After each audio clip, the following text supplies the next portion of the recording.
Good evening, and welcome to another episode of Jimster586's Lock Shop.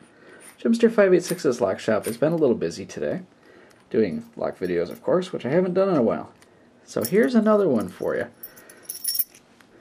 Looks like an ordinary mortise cylinder, doesn't it? Well, maybe not so much. After all, it's a Best mortise cylinder. Doesn't look like a typical Best, but nonetheless, it is a typical Best. The interchangeable core is just hidden behind this plate here. Looks a little foreboding, doesn't it? You walk up to a door and see this on there. The whole thing says, "Go away." Well, nonetheless, like I said, it is a typical Best, and you'll see that in a moment. Here's a typical Best key, except for the fact that it's unusually long. This actually, just to give you a point of reference, let me grab another typical Best key here. Just to give you an idea of how long this thing is. Here's a typical Best key. And here's this one next to it. Look at the difference in length. That's like, these typical Best keys are set for 7 pins. You can do 7 pins on them. This one out here, if I can get it centered right to show you, would be more like a 9-pin key. This is a long key. And again, you'll see why momentarily. Oopsie. So let's see what we've got here. I'm going to move the camera for a split second. There we go. Sorry about that. So let's see. We have here one Best lock. Come on, focus. There we go. One Best A keyway key. Works like a normal mortise cylinder. For ease of use, well, actually, I'll just leave this ring on for right now. Now, you're probably wondering, if you know anything about Best locks, you know about the interchangeable core. It looks like a figure 8. Well, you don't see that here. You just see that little hole in the center where the key goes. Looks like makes it look like a typical lock. Well, let's take the control key, shall we? Notice the C on it. Again, it's a Best. It's just unusually long. And let's open her up. Turns the same way. Voila! One Best core. And one Best mortise cylinder with the 2 throw members. Now I'll set this aside for a minute. Here's your core. This locking tab here is a little different, sturdier. There's the back view. I'm going to take the key out of this so I can take the cover off. This is what it's sitting on there.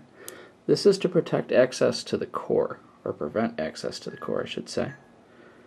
As you can see here, this little lip is what interfaces with the hole here and the hole on this side also. So it just sits on there like that. So you can't get the core out of the lock because you can't get the cover off. So this is nonetheless, it's a new style. Notice the different lettering here. Newer style core. Works the same way. Same process and everything. Oops, there we go. Let's use a regular key. And notice it sticks out far here on this front side. The key is all the way in. Best keys are, of course, tip stopped. So instead of being stopped by a piece up here on the bow, it's stopped by the end of this tip. When this hits the end of the core here, the key stops going in. So let's put this back on.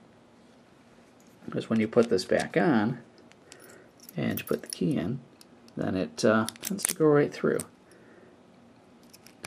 There. Doesn't look so long now, does it? Well, let me show you what happens if you put a regular key in it. Oh. Hello, Lily Kitty.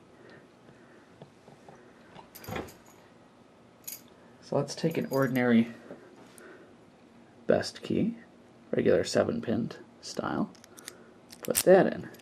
Now, see how short that is? It would work in theory, but nonetheless it's quite short. And it's going back to about where it should here. That's just harder to work with because it goes in a lot farther.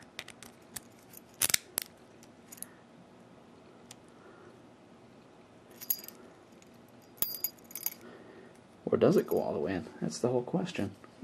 Interesting. I'm not sure it does. No, actually it doesn't. It can't go all the way through. Which is why they use the longer keys. This one's not long enough. Okay. As I say, you have your typical core, except for the fact that it's a little bit different. Here on the sides, it's got these cutouts here. This is shaped a little differently. Same bottom. Same top as the traditional core. It's a 7-pin. It's got this big honker of a plate on it. So let's get the right keys. And there's the control key, the one that says, oops, my camera moved. There we go. The one that says C on it. So let's put that on there. I also have something else to show you in this video. Although depending on time, I may end up running a second video just for that. Yeah, I probably will end up running another video. Okay, anyway. So this goes in like a typical best. It has to line up. Push it all the way in. And there it is. Take this off. And you have this. Slides down in there, locks in place.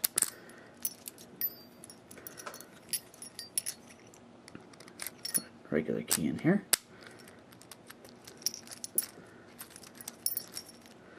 And there you go. It's a typical mortise cylinder.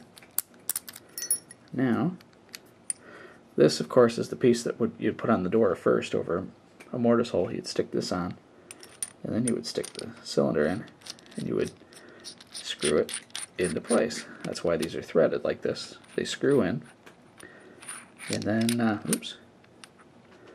you take the set screw, and that set screw sits in here. You can see where somebody didn't have it in quite right, because they pierced the metal here and here. Somebody tried to use this and wasn't quite sure what they were doing, obviously, because that screw would just sit right in this groove and would keep the cylinder from coming out. So there's a best. And what I'm going to do, get my hand out of the way, is turn it that way so that you can see try to see the numbers on the back here. 1E74, 1E7J4803. And there's the number on the side of that, C258. This is what they would call like a Corbin or cloverleaf cam. Corbin was known for these things. So I'm going to turn that back around for you. And that's going to be about it. So there's your not so typical best core, but it works just like one when you put the right key in and you take it out. So just a little different. So with that, I'm going to say that is about it. Hope you enjoyed it, and have a good night.